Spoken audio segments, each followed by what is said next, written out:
cambia al beta, eso debemos llamar como la ocurrencia de un quiebre estructural en los datos, ¿no? Un quiebre estructural va a ser una fecha o una determinada observación a partir de la cual cambia el beta del modelo, o sea, cambia el proceso generador de datos, ¿sí? Le dije que en la práctica eso no necesariamente es así, siendo que puede haber que no solamente este cambio de betas por ocurrencia de un quiebre estructural, sino también por un cambio aleatorio en el proceso generador de datos, ¿okay? Ese es un tópico ya más avanzado. Entonces es un ejemplo de lo que vimos como ejemplo de inestabilidad. Aquí teníamos, por ejemplo, una serie de datos donde teníamos el nivel y una pendiente diferente al nivel y a la pendiente de esta parte de los datos, donde claramente vemos que los betas cambian, ¿no? Y asociamos que esos cambios de beta están asociados a, por ejemplo, guerras, está asociado a un fenómeno climatológico, una crisis financiera, una crisis cambiaria, etc. ¿Okay? Toda ocurrencia, obviamente, que puede generar un cambio estructural en la relación de las variables económicas, financieras, entre otras. ¿Okay? Es decir, ustedes siempre tienen que explicar, tienen que tener un argumento teórico que explique el cambio del modelo. O sea, no porque los datos me dicen que el cambio se lleva justo. Tiene que haber un argumento, un evento particular que ustedes identifiquen que ha explicado esa consecuencia. Muy bien. Ahora, nosotros dijimos que para poder identificar si hay quiebre estructural o inestabilidad de parámetros, íbamos a recurrir a un test, ¿sí? A un contraste, que es el contraste de Chow. ¿Qué es lo que plantea este contraste? ¿Se acuerdan? O sea, mira, llevamos diciendo, estamos señalando por dos conceptos, ¿no? El primer concepto, el concepto de inestabilidad de parámetros. El segundo concepto, el quiebre estructural. Y ahora estamos hablando del tercer concepto que vimos en la clase anterior, que es el contraste de inestabilidad de parámetros. Este contraste es el test de Chow. Entonces, ¿qué consiste el contraste del test de Chow? En contrastar la hipótesis nula de linealidad, ¿no? O dicho de otra forma, beta 1 es igual a beta 2 versus la alterna de no linealidad, ¿no? O inestabilidad, si quieren llamarle así, donde beta 1 es diferente a beta 2, ¿no? Por supuesto, estoy bajo este escenario, ¿no? Bajo el escenario de que ocurre un quiebre estructural, ¿no? A partir de beta 1, donde asociado a este primer bloque tengo el beta 1, asociado a este segundo bloque de observaciones tengo beta 2. Entonces vimos que este contraste de Chow, ¿con qué test se evaluaba? Con una prueba F, ¿correcto? Ahí está. El contraste de Chow es una prueba F, donde la prueba F que compara la suma de cuadrados del modelo restringido, ¿sí? Versus la suma de cuadrados del modelo no restringido dividido entre K, y eso dividido entre la suma de cuadrados no restringidos sobre N. ¿Y esto qué incluso tiene? Eso es lo que vimos sobre cómo se arma esto. Bueno, eso lo desarrollamos en la clase pasada, no lo voy a repetir, pero en concreto lo que dijimos es que esta forma de estadístico F era una de las formas, una de las especificaciones de contraste donde yo quiero evaluar múltiples restricciones, ¿de acuerdo? Y en este caso las múltiples restricciones vienen dadas por estas K igualdades, ¿no? Recuerden que lo que hacemos acá es contrastar la igualdad de cada parámetro dentro del modelo lineal. Por ejemplo, ya para que quede claro, por ejemplo, vamos a ver un ejemplo. Supongamos que yo quiero evaluar, por ejemplo, si la protección marginal al consumo ha cambiado. Supongamos que nosotros teníamos una protección marginal al consumo de 0.5 antes, y ahora decimos que la protección marginal al consumo es de 0.6, 0.7 por decirlo. Eso, en términos prácticos, sería plantear una hipótesis de que la protección marginal al consumo se ha incrementado, ¿cierto? Entonces, para poder contrastar eso, ¿qué haríamos? Plantearíamos un modelo econométrico, ¿ok? De esta forma.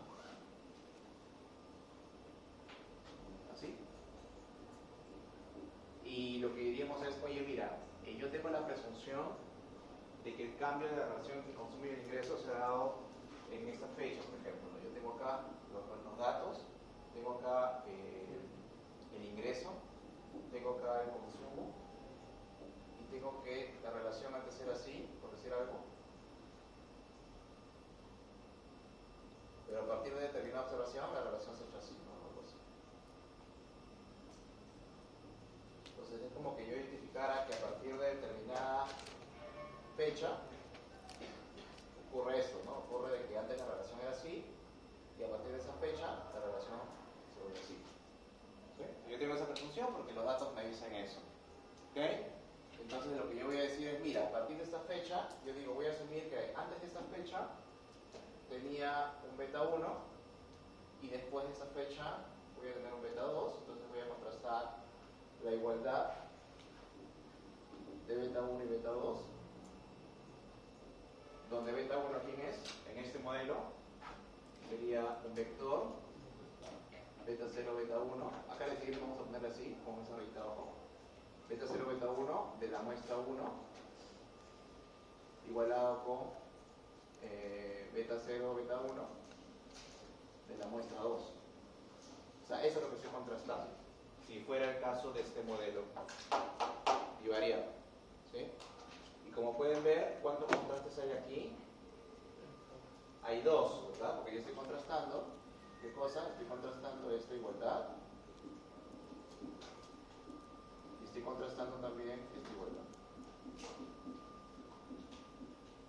Estoy contrastando dos igualdades. ¿Ok?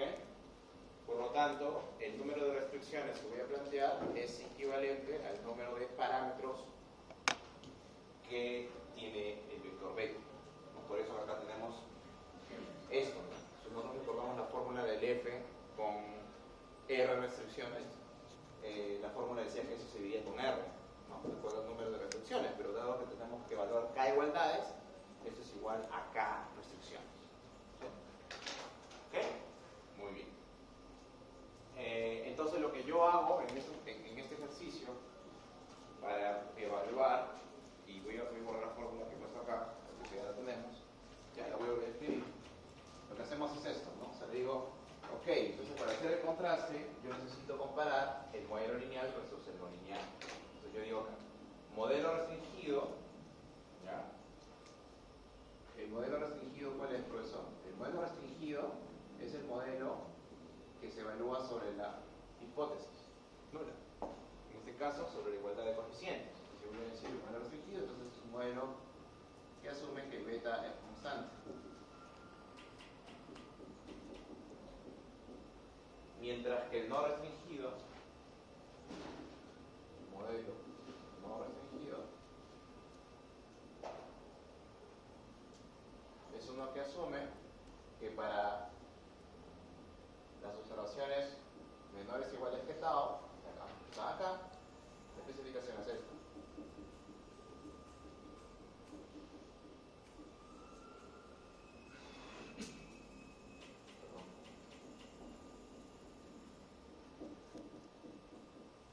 Mientras que para las observaciones mayores que tau, la relación se da así.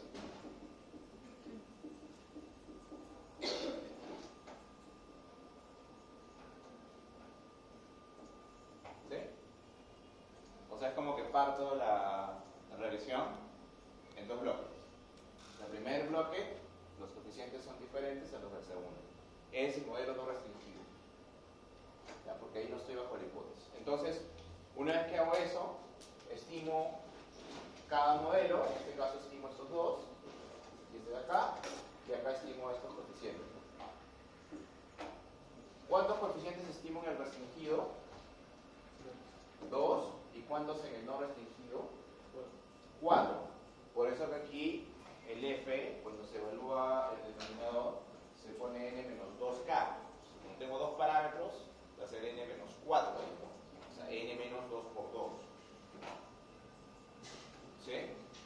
Muy bien. Acá les pongo la F para que quede claro. Entonces, lo que hago luego es calcular la suma de cuadrados restringidos, de residuales del modelo restringido, que sería esto, ¿ok?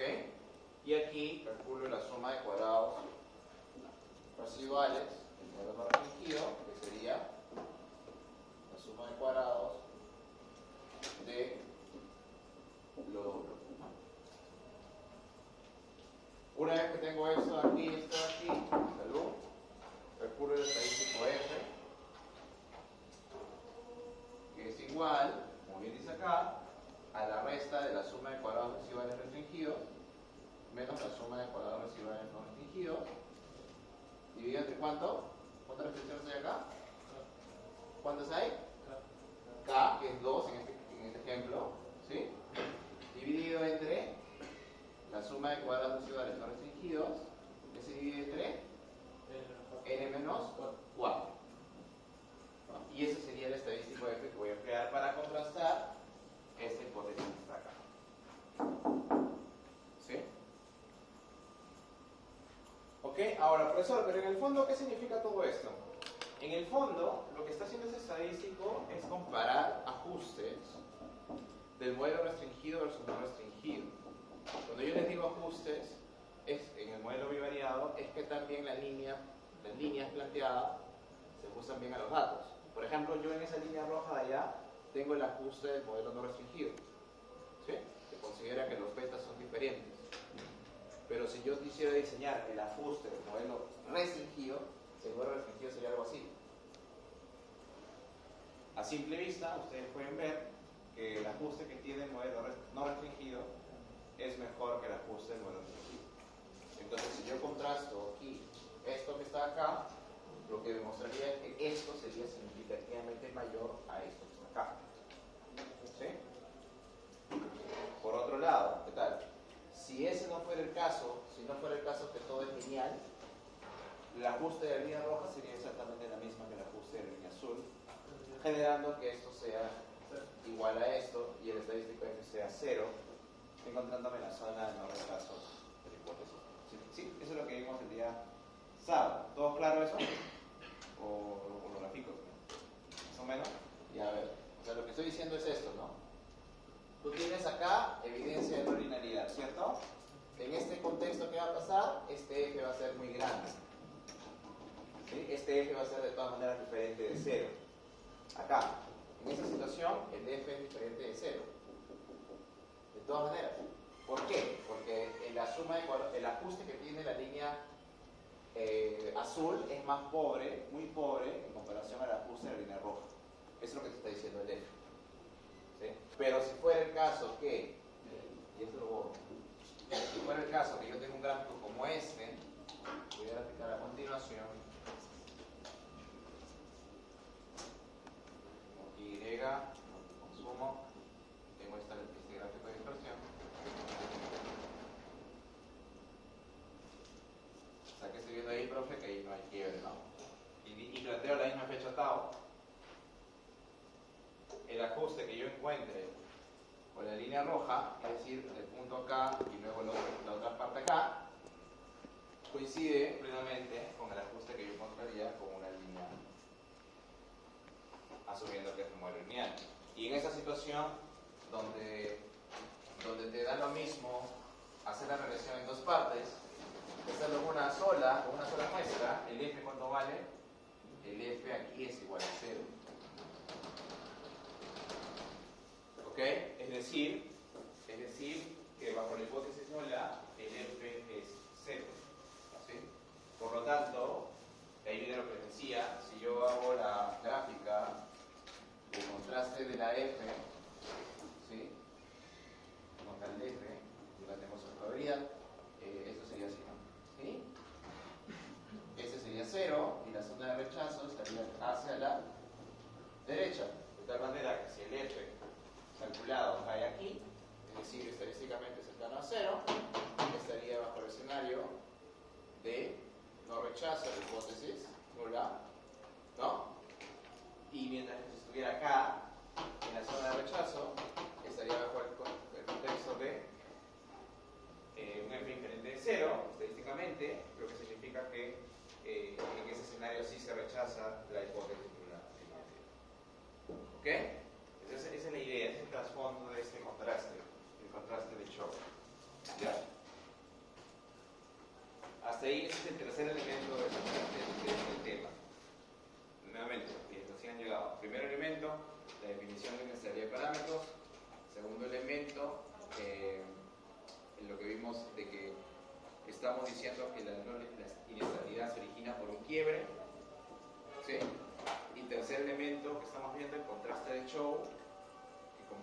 use el modelo restringido versus no restringido bajo una hipótesis de linealidad. ¿Ok? ¿Sí? Ahora viene el cuarto elemento. Y el cuarto elemento es ese señor que está acá representado por el rojo. ¿Quién? Tau. ¿Por qué es un cuarto elemento? Porque ese Tau no es conocido. Entonces lo que vamos a tener que hacer es encontrarlo. ¿Sí? ¿Ya? También de copiar por favor para contar la historia de Tau. ¿Sí? ¿Ok?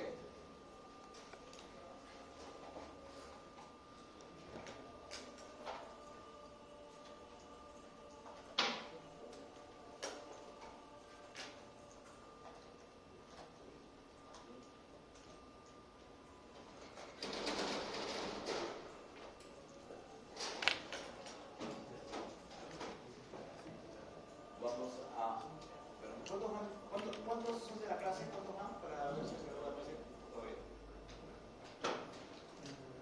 ¿Quiénes son de la clase? ¿Quién está matriculado? 1, 2, 3, 4, 5. Muy bien. Ya podemos hacer la entrega. Pero la semana que viene. Ya la próxima mañana.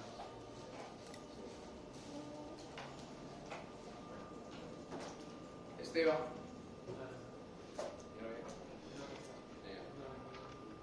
Kevin Cociano. Kevin. Yanira. Silvestre.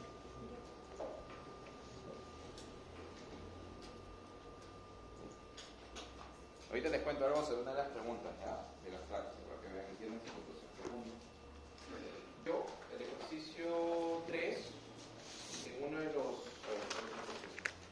En la 3, bueno, en realidad el ejercicio 3 tenía un inconveniente en el sentido de que yo había tomado este ejercicio de Libre García, ¿sí? Sí, textualmente, pero el tema es que Libre García tiene un error en uno de los estadísticos planteados. El estadístico donde tiene errores es la media de X. La media de X debería ser más grande que la media de Y. Y es por esa razón que la suma de cuadrados, en este caso explicados, sale más alta que la suma de cuadrados totales. O sea, yo consideraba eso justamente, pero como no se podía hacer el contraste de la hipótesis, la C, ¿okay? Porque la suma de cuadrados iguales era negativa, les he sumado todos 3 puntos. Todos en esa pregunta absolutamente ya, y eso también no linealidad también es aplicado. Les puedo poner algunos gráficos, les puedo poner algunas preguntas de opción múltiple, en el final, ¿ya? Pero ahí tienen que ser bien detallistas, tienen que conocer bien los conceptos, porque yo los puedo variar en las alternativas, ¿ya? Tienen que tener bien claros los conceptos. Muy bien. Bien, entonces seguimos. Entonces, teníamos los conceptos, ¿no? Los tres primeros conceptos, y el cuarto concepto que tenemos del cual hablar ahora es Tau, ¿no? ¿Y qué cosa es Tau? Tau es la fecha de quiebre. ¿Ok? La fecha de quiebre que vamos a considerar no es observable, ¿sí? Salvo que tú pues veas algo como lo que tienes acá, ¿no? Un modelo bivariado, tú sí puedes ver más o menos dónde está el quiebre. Por ejemplo, yo diría acá, mira, acá se da el cambio, y tanteando, digo, esa es la fecha, ¿cierto? Pero el tema es que hacer eso adero, como se dice, es muy criticable, ¿no? Sobre todo en el mundo econométrico, porque en el mundo econométrico siempre se busca que la detección sea una detección que el propio modelo demuestre, ¿sí? Entonces, esa detección se llama... O sea, tenemos dos tipos de detección. Una detección que es la de adero, en la que yo, por ejemplo, supongamos yo sé que acá ocurrió, no sé, la crisis del 29, por decirte algo, ¿sí? Y digo que es la fecha de quiebre, o sea, requiere un conocimiento de los hechos económicos, acontecimientos económicos que desataron ese cambio. Esa es una detección que se llama detección exógena, una aplicación exógena de la fecha de quiebre, ¿sí? Es decir, en ningún criterio metodológico me lo dice, más que mi experiencia, ¿ok? Mientras que en otro escenario, donde el mismo modelo encuentra la fecha de quiebre, esa es una detección que se llama endógena. modelo lo encuentra. ¿Ya? Entonces, ¿cómo se determina la detección exógena endógena en salud? Bueno, la detección endógena del quiebre estructural se hace en base a técnicas de series temporales. ¿Ya? Nosotros vamos a ver una de esas técnicas en forma aplicada, que es la prueba de Kwong y Andrews. ¿Okay? Y lo que va a hacer esta prueba de Kwong y Andrews es encontrar el estadístico tau, o perdón, la fecha tau que maximice el estadístico f, ¿sí? Para todas las posibles fechas en las cuales se tenga registro de las observaciones. Es decir, lo que va a hacer el contraste es aplicar como candidatas distintas fechas de quiebre y va a seleccionar la fecha en la cual se minimiza f. ¿Por qué se maximiza, perdón, f? ¿Por qué esas fechas? Porque cuando f es más diferente de 0, se estaría evidenciando justamente qué cosas, se estaría evidenciando presencia de inestabilidad, ¿no? O sea, presencia de cambio de parámetros. ¿Okay? Y la ventaja que tiene inclusive el test de Kwong y Andrews es que este test nos va a permitir detectar no solamente una fecha de quiebre, sino múltiples fechas de quiebre que podrían existir en los datos. ¿Sí? Esa es la ventaja de la técnica de series temporal. Pero, ¿por qué, profesor, se le llama Kwong y Andrews? ¿Por qué no se le llama Chow? Porque Chow tiene una limitación que, primero, a ver, tiene una limitación y una ventaja. La ventaja es que recoge el concepto de cómo se identifica el quiebre, que lo recoge también Kwong y Andrews, pero la desventaja que tiene desde Chow es que tú siempre tienes que darle el valor de tau. Es decir, desde Chow se basa en una técnica de detección exógena. ¿Sí? O sea, tú tienes que darle tau. O sea, él no puede determinar tau. Ahora, hay algunas aplicaciones que tratan de hacer una detección endógena de la fecha, encontrando el estadístico de Chow para todas las fechas de quiebre. O sea, pero eso es con un código, no es un test. ¿Ya? Es una forma de aplicar Chow de forma pues un poco empírica, ¿no? Pero en realidad no es un test. O sea, sigue siendo el test de Chow, pero eso justamente lo van a encontrar en el libro de Juan Francisco Castro y Vivas Llosa. El libro de Juan Francisco Castro y Vivas Llosa tiene en la parte geoestructural un código entero donde se ve cómo se diseña un test de Chow que detecta la fecha de quiebre endógenamente, ¿no? Pero en realidad el test que nosotros vamos a emplear es el test de Kwong y Andrews. Ya se lo voy a aplicar el día de hoy. Ahora, sin perjuicio de ello, nosotros vamos a intentar detectar tau. O sea, si bien no conocemos tau y si bien existe un test que es Kwong y Andrews para detectar tau, nosotros vamos a utilizar una batería, un conjunto de test que se va a llamar test recursivos. Los test recursivos nos van a permitir dos cosas. Lo primero que nos van a permitir estos test recursivos es detectar preliminarmente si hay evidencia de inestabilidad de parámetros. ¿Sí? Es decir, todo lo que está allá. Y lo segundo que nos van a permitir estos contrastes o estos test recursivos es que nos va a dar indicios de cuál sería la fecha de quiebre. Muy bien. Entonces, la denominación de recursivo, ya lo habíamos visto en la clase anterior, no lo voy a hacer de nuevo, pero la denominación de recursivo se basa en que estos contrastes se van a basar en hacer estimaciones sucesivas en base al incremento de dato por dato. ¿Se acuerdan? ¿Sí? De tal manera que se va a calcular una serie de residuos llamados recursivos. ¿De acuerdo? Pero sí, ¿se acuerdan? ¿Se puede el parcial? Se desconecta. Ya, a ver, vamos a hacerlo acá. A ver, déjame ver si puedo acá.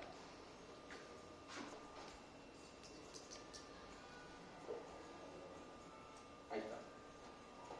¿De esa fórmula se acuerdan? ¿Sí? ¿Ya? ¿Sí? Ya. ¿Cómo se hacía esto? A ver, haciendo como este ejercicio que está acá, ¿ya? Haciendo como este que está acá y voy a subir menos observaciones. ¿Ya? unas 5 o 6 operaciones. O sea, es eso. A ver, veamos. Tenemos eso acá, consumo, ingreso, y vamos a poner aquí 1, 2, 3, 4, 5, 6, 7, 8. ¿Ya? Y luego tenemos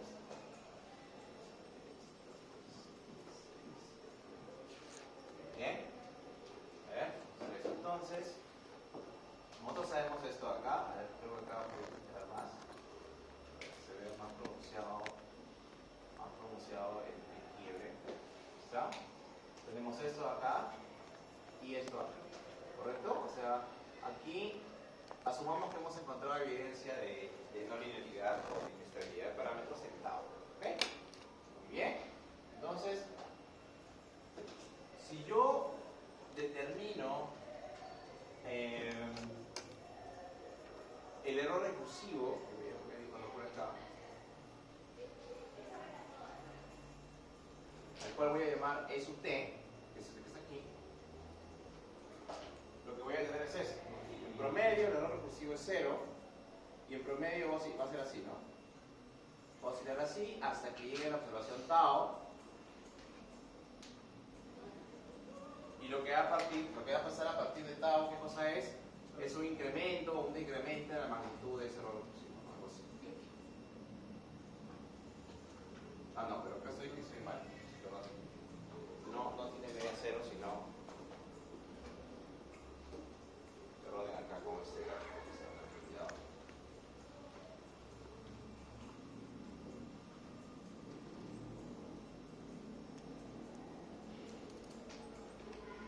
Y algo así.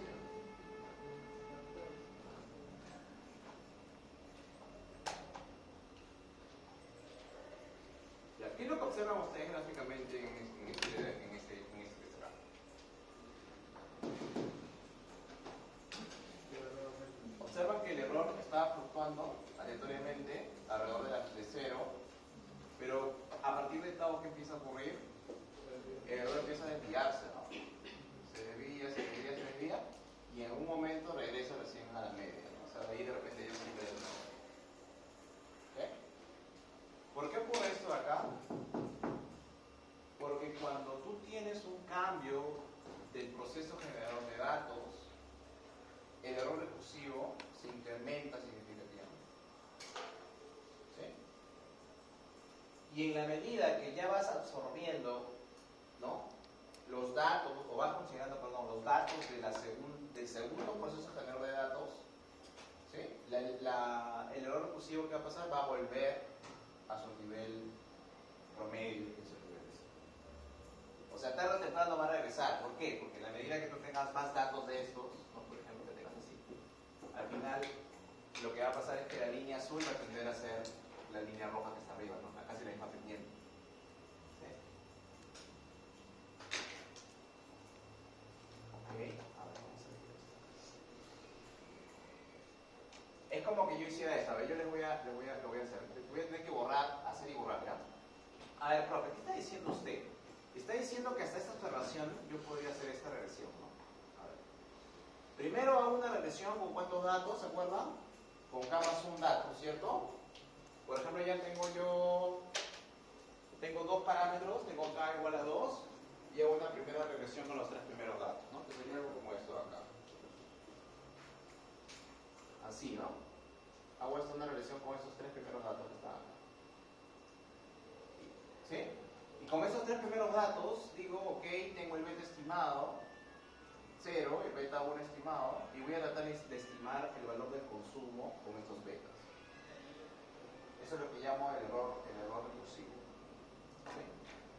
O sea, algo como esto, ¿no? O sea, asumamos que yo cojo los tres primeros datos, o sea, estos tres de acá, él y él, calculo, hago la regresión y me sale, vamos a suponer acá, me sale eso, ¿no?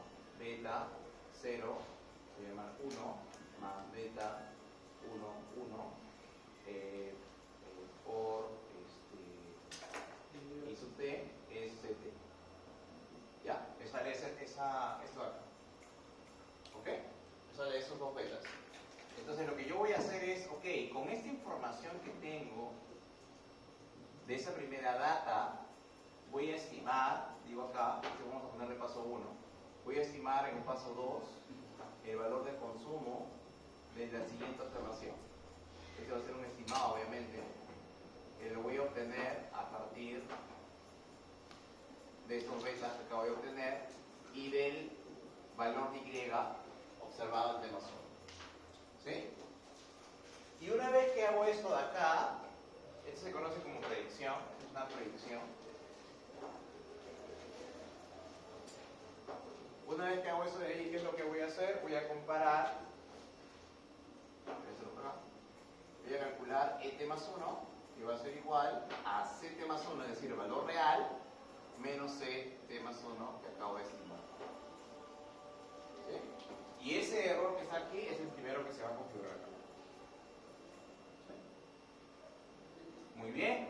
Luego lo que hago es, ok, ahora voy a hacer el mismo procedimiento, pero ya no con los 3 primeros datos, sino con los 4 primeros datos. Y hago el mismo procedimiento, hago la predicción y obtengo el segundo error. Que por ejemplo está por aquí. ¿Sí? Luego, ¿qué es lo que hago? Ya, ok, ya tomé los 4 primeros datos, ahora tomo los 5 primeros datos. Y hago lo mismo. ¿Ok? Y así yo voy a hacer lo mismo hasta llegar a un escenario como este, donde voy a tomar los 8 primeros datos, por ejemplo. ¿Sí? Donde el error va a ser 0. ¿Sí? Pero cuando yo empiece a añadir observaciones de otro proceso generador de datos, ¿qué va a ocurrir? Va a ocurrir que cuando yo intente hacer la predicción de este punto que está acá arriba, empleando la línea azul, el error va a empezar a aumentar. Y si yo sigo haciendo lo mismo con un error que está más arriba, el error va a ser todavía más grande. ¿Sí? ¿Y eso cuándo va a parar? Va a parar cuando tengo más datos del segundo proceso generador de datos. Cuando yo tenga más datos del segundo proceso generador de datos y trace la línea, ahí el error va a ser más pequeñito porque ya tengo más data del segundo proceso generador de datos. Y ahí justamente va a pasar eso, va a empezar recién a caer. ¿Ok? Pero el hecho de que ya tenga una desviación significativa de 0 ya es evidencia suficiente para decirme que hay un cambio del proceso generador de datos. ¿Entendió? ¿Sí? Entonces, esa fórmula está acá, aquí está, esta es la fórmula del error recursivo. Y lo que vamos a hacer naturalmente para poder utilizar contrastes de ese error recursivo, puntualmente para identificar si es diferente de 0 o no, es que vamos a estandarizarlo, ¿no? Para que esté entre 0 y 1. ¿Ya? Entonces, ¿cómo lo estandarizamos? Dividiendo entre la raíz cuadrada de la varianza. ¿Ya? La fórmula de la varianza de este señor de acá es esto que está aquí. Ya les hice referencia también donde está la demostración. ¿Sí? A Yure García, en el capítulo 6, como uno de los apéndices, creo que es el 6.2. Entonces, en términos prácticos, yo tengo a partir de W, donde W tiene media 0 y tiene una varianza igual a 1, ¿no? Es decir, es como este error que está acá, pero reescalado en términos estandarizados. ¿Sí? Nada más. ¿Está bien?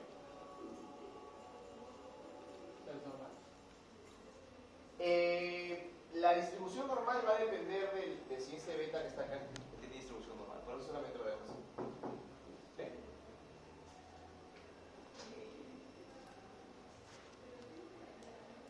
Muy bien. Entonces, una vez que tenemos el error recursivo estandarizado, que es este W, lo que vamos a hacer es plantear diversos estadísticos. ¿Okay? Pero antes de ver eso, antes de hacer eso, de repente lo que voy a hacer es hacer la aplicación, ¿sí? Porque si no voy a empezar a bombardear con estadísticos, el segundo, el tercero, el cuarto, y al final se va a perder la idea. ¿Ya? O sea, porque la idea que están así me han entendido, ¿verdad? ¿No? ¿Sí? ¿Ya? Entonces voy a rescatar esa idea en la aplicación. ¿Ya? Para los que vieron después de la primera parte de la clase, la aplicación que voy a hacer es con el mismo modelo que vimos en la clase anterior, que fue para multicolumnidad. ¿Sí?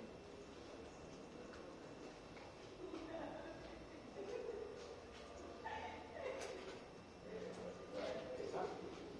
Ya. Ok. A ver, no, este de acá no es. Sí, este de acá es. Sí. Vamos a ver con este bueno, ¿no? Perdón, ese que está. Ya, este de aquí, el corregido. Corregido, ¿dónde está? Este de acá. Ahí está. Ese es el corregido, ¿no? Ok. Ese es el modelo que nos habíamos quedado, ¿cierto? No sé si se ve. Vamos a ver esto.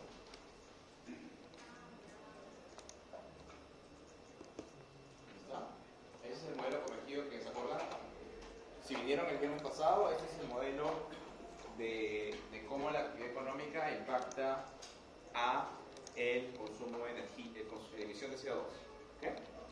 ¿Ok? Bien, entonces voy a hacer aquí lo siguiente. Voy a ver, vamos a hacer un bivariado primero, ¿ya? Por ejemplo, yo voy a hacer un gráfico de ese tipo. ¿Ya? ¿Están con el WordPress abierto? Yo se lo pasé. Si quieren seguirme, por favor, porque voy a hacer comandos para que se vea la impresión y luego ya utilizo el particular.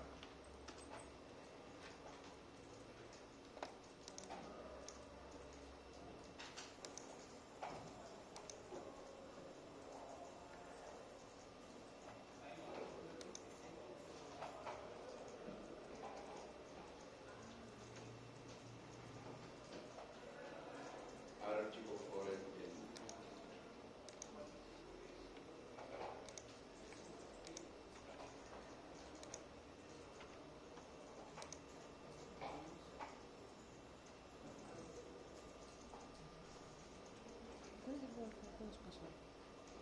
No, yo lo tenía en mi WhatsApp. ¿Pero nos pasó el profesor? No recuerdo si lo pasó al correo. Lo acaban de compartir, creo. Eso fue. bien, a ver. Bien. Entonces, lo que vamos a hacer es lo siguiente, ¿ya? Yo voy a abrir estas dos variables.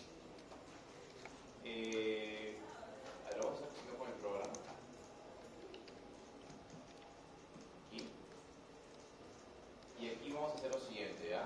Vamos a crear un grupito que se va a llamar el grupo. A ver, ya habíamos utilizado GG, vamos a llamarlo triple G, ¿ok? Conformado por LPBI y LCO2, ¿ok? Y luego le voy a pedir al software lo siguiente: ggg.start. ¿Ya? Ustedes corren esto de acá, tengo lo siguiente, ¿ok? Ahí está. ¿Qué es lo que acabo de hacer? Acabo de hacer un scatter plot, o sea, un gráfico similar a este, claro, es mucho mejor que el que tengo acá, donde estoy relacionando la emisión de CO2, que es el que está en el eje Y, versus el PBI. ¿Sí? Y si ustedes tienen ahí un buen ojo, un ojo del estilo de show, ¿no? Porque requiere visual, ustedes claramente pueden ver esto, ¿verdad? Se puede ver algo así. ¿Sí? ¿No? Y acá algo así, ¿no? ¿No? Como que, a ver, acá vamos a hacerlo así, algo así. ¿No? Esto vamos a aclarar un poquito más. Sí, así más o menos.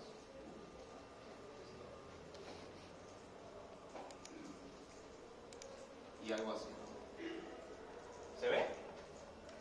Es como que hubiera un rompimiento en la relación que existe entre estos dos. O sea, algo similar a lo que está acá.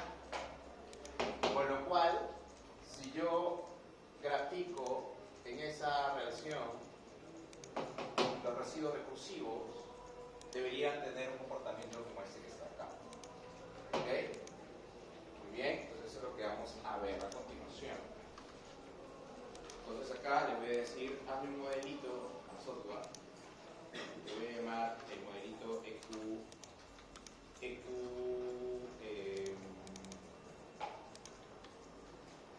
EQ3, le voy a llamar, donde voy a colocar a la dependiente y voy a colocar al PBI. ¿Sí? Bien. Y lo que voy a hacer a continuación es lo siguiente. Miren acá. Voy a hacer lo siguiente. Primero voy a correr esa línea de código. ¿Está? Eso se va a mostrar aquí. Aquí está. ¿Qué pasó? A ver. Ya, acá qué me faltó. Me faltó el método de estimación. El punto LS. Ahora sí. ¿Está? Entonces voy a abrir aquí la progresión. Ahí está. ¿Correcto? Y lo que voy a hacer aquí es justamente, le voy a pedir al software que me muestre los residuos recursivos. ¿Cómo hago eso? Lo vamos a ver primero de forma manual y luego lo vemos en forma de código, ¿sí? Veamos. Entonces, para yo preguntarle al software que me muestre la gráfica de residuos recursivos, lo que tengo que hacer aquí es lo siguiente. Me voy a ir a View, me voy a ir aquí a esta solapa que se llama Stability Diagnostics, y luego me voy a ir aquí donde dice estimadores recursivos. Le damos clic aquí donde dice estimadores recursivos, y aquí yo tengo toda una batería de outputs, o sea de test. El primero que voy a utilizar es el que dice Recursive Receivers. Este Recursive Receiver, ¿quién es? Esta gráfica de ese señor, pero en términos estandarizados. O sea, en W, unidades de W. Muy bien, entonces solamente le damos dar clic aquí en OK. ¿Y qué tenemos allí? ¿Qué tenemos allí? Tenemos que hasta el año 90, o un poquito antes, ¿no? 85-90, este error fluctuaba alrededor de 0. Las líneas rojas que han salido acá son las bandas de confianza de que el error sea 0 estadísticamente. O sea, ¿sí? O sea, la media del error es 0. Entonces, lo que me va a indicar es que cuando hay un rompimiento de la banda de confianza, estadísticamente el residuo recursivo deja de ser 0. ¿Ok? Es decir, si yo hubiera hecho acá bandas de confianza, por ejemplo, así, ¿qué tendría ahí? Tendría un rompimiento de banda de confianza. Si hay un rompimiento, estadísticamente deja de ser 0, evidenciando qué cosa, presencia de inestabilidad, presencia de quiebre estructural. ¿Ok? ¿Y eso dónde se ve?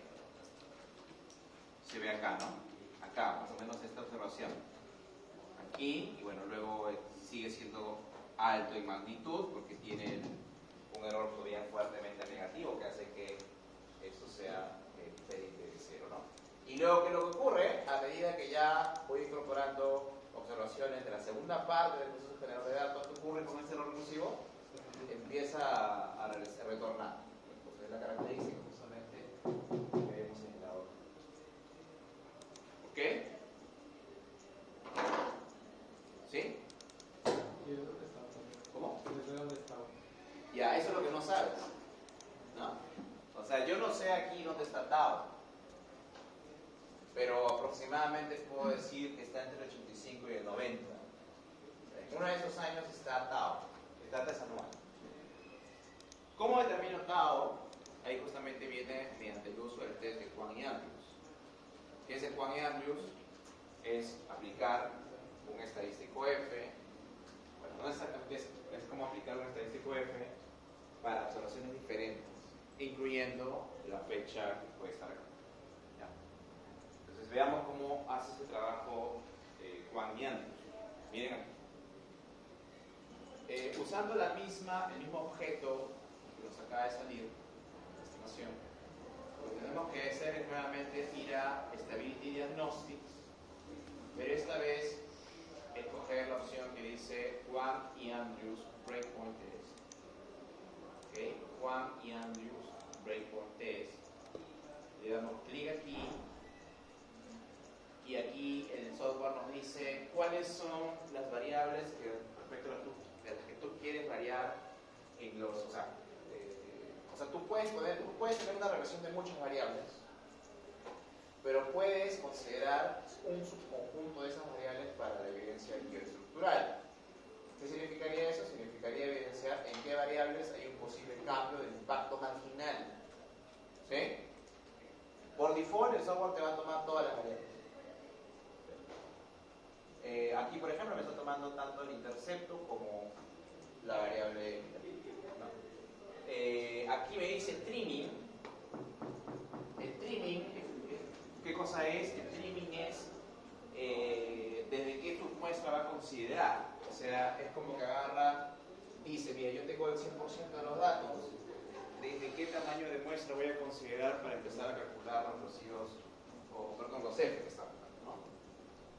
Entonces yo le estoy diciendo que considere desde el 15% de la data. O sea, con lo cual se va a volar el 15% de la parte final, de la parte inicial de los datos. Eso lo puedes cambiar, naturalmente, ¿no? Puedes poner hasta 50, casi 50%, pero por regla es 15%. ¿Ya?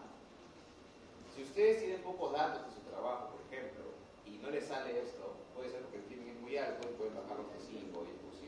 ¿Ya? En este caso la data no está tan grande tampoco, pero es alrededor de más de 50 datos. Le damos OK. ¿Qué nos dice el estadístico de Juan y Andrews? Nos dice, bueno, acá es un test asintótico, pero tiene bueno. Pero acá está el F statistic, ¿te das cuenta? Dice F statistic, ¿cierto? ¿Y qué dice aquí? Máximo. ¿Por qué máximo? Porque está tratando de buscar la fecha en la cual F es máximo, es decir, la fecha en la cual el estadístico F tiende a ser más diferente de 0. ¿Y qué fecha nos dice? Nos dice que eso se da en el año 90.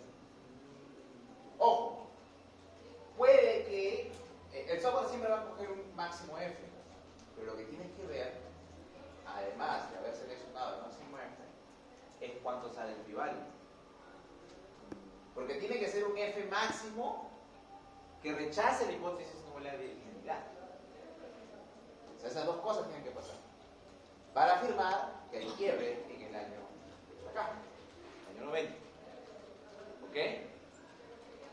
Dos cosas entonces nos han salido. Nos ha salido, primero, el quiebre, finalmente, ¿sí? Eso con el rechazo de la hipótesis nula, pero además hemos encontrado que en el año 90 justamente se registra la mayor evidencia de quiebre. ¿Ok? Profe, no vale, pero el test de Chow, entonces ¿dónde queda? Bueno, entonces esto recoge el escrito de Chow. ¿Sí? Porque si ustedes ahora, mira, eso lo voy a congelar, voy a poner el costadito y voy a hacer lo mismo pero con el test de Chow.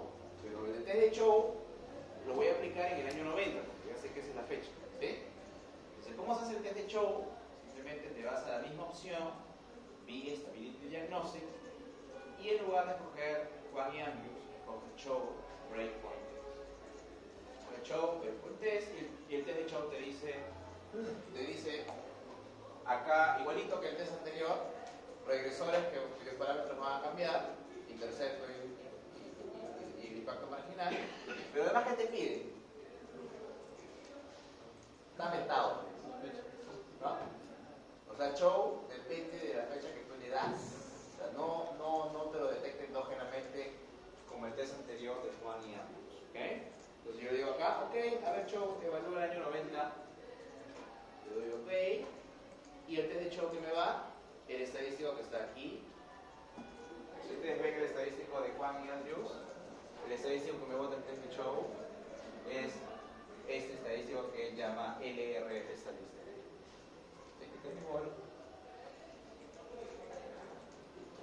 ¿Ok? Muy bien. Con el test de Chow, el F se dice, ¿qué nos sale? ¿Qué nos sale? Que hay evidencia de inestabilidad de parámetros, o evidencia de quiebre estructural, o sea, en el año 1990. Por una pregunta, ¿por qué el software además me bota un Wolf Statistic o un log largo ratio? ¿Por qué hace eso? Porque esos estadísticos que están acá son estadísticos que asumen que la varianza poblacional del error es conocida. O sea, son estadísticos que se trabajan en un entorno que se llama entorno asintótico. Pero como nosotros estamos en un contexto muestral, donde utilizamos este estadístico de acá, porque te acuerdas, el F se utiliza en un contexto muestral. ¿Te acuerdas por qué se utiliza el F, no? Es para anular, reemplazar la varianza muestral por la varianza, la varianza poblacional por la varianza muestral. Entonces, el que vamos a utilizar nosotros es este que está acá, que es asumir que no conocemos la varianza poblacional, el de la muestra, ¿correcto? Que en el caso de Juan y Álvaro sería este que está aquí. ¿Okay? ¿Sí? ¿Fácil? Aparentemente. ¿Sí? Fácil. ¿Ok? Relativamente fácil. Ahora, profe, pero Juan y Andrews está detectando solamente un quiebre, ¿no? ¿Y si hubiera más de un quiebre? ¿No? O sea, diferentes estados, ¿no? De repente estado 1, estado 2. ¿Qué test utilizo en ese contexto? En ese contexto utilizo el test que se llama el test de Pike y Perron. ¿Sí? También está acá, si ustedes ven aquí, se llama View, Stability, y acá hay uno que dice Multiple Breakpoint Test. ¿Ya? Si ustedes le dan clic aquí, igual el software te dice cuál es el trimming, cuáles son las variables que van a variar sus parámetros de acuerdo al contraste y el número máximo de quiebres que tú quieres contrastar.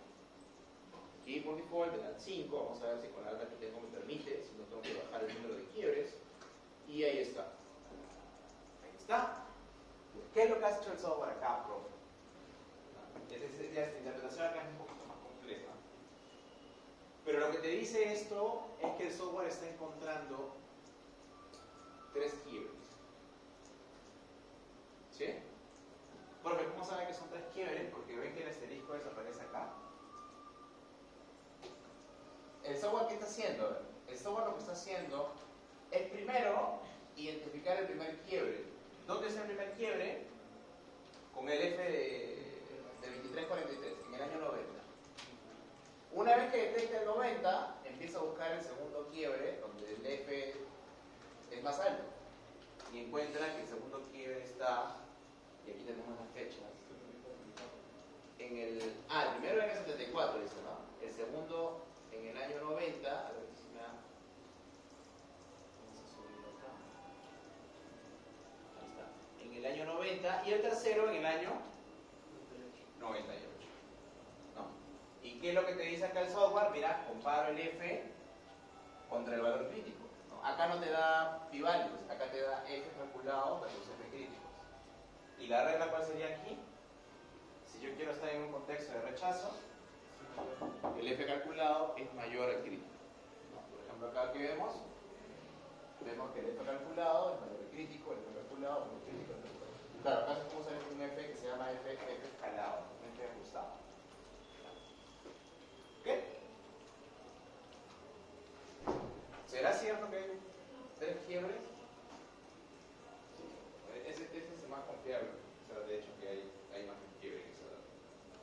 Claro, porque si ustedes miran, me dice acá 74, luego me dice 90 y 98. Si yo grafico eso, mira, si yo regreso al gráfico de Scatterplot que tenía al inicio, me dice 74, 98, 90. Entonces el software está detectando, o sea, ese test es tan potente que está haciendo esto, que está detectando que acá hay un pendiente, acá hay otro y acá hay otro. Está haciendo eso, está detectando que hay más de un quiebre. O sea, incluso por acá hay uno más, está detectando uno más, no sé, por acá algo así y algo así, no sé, por decir ¿sí? Y esa es una técnica ya de serie temporal, es una técnica más avanzada para detectar quiebres. ¿Sí? ¿Okay? Ahora, ustedes en el trabajo pueden utilizar esto, pueden detectar más de un quiebre, pero yo estaré satisfecho porque detecten un quiebre, ¿no? O sea, utilicen